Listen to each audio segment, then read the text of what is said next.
बिलकुलच नको. माझी सगळ्यांना विनंती आहे की हे जे JCB आणताय ह्याच्यात मला कार्यकर्त्यांची सुरक्षिततेची काळजी वाटते.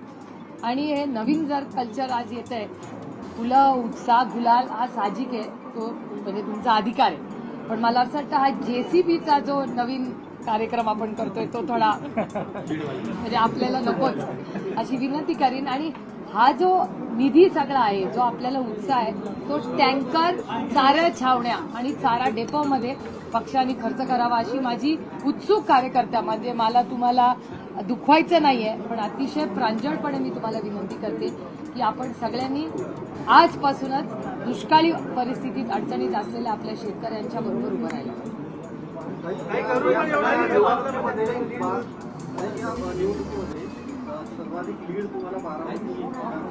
48,000.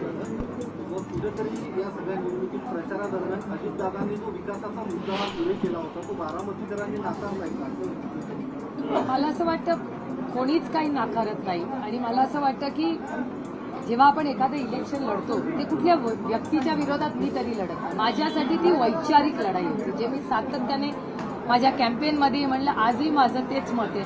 माझी लढाई ही कुठल्याही व्यक्तीविरोधी नव्हती. माझी लढाई ही वैचारिक लढाई आहे. माझी लढाई बेरोजगारीच्या विरोधात आहे. माझी लढाई भ्रष्टाचाराच्या विरोधात आहे. माझी लढाई महागाईच्या विरोधात आहे. आणि ज्या पद्धतीने सरकारने या शेतकऱ्यांचं कंबरडं मोडायचं पाप या सरकारने केलेलं आहे, त्या विरोधात माझी लढाई.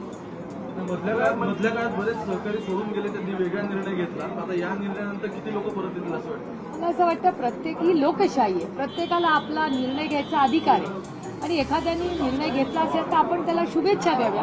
आणि एक मी अतिशय प्रांजळपणे तुम्हाला सांगू इच्छिते की देश में टॅलेंट की कमी है.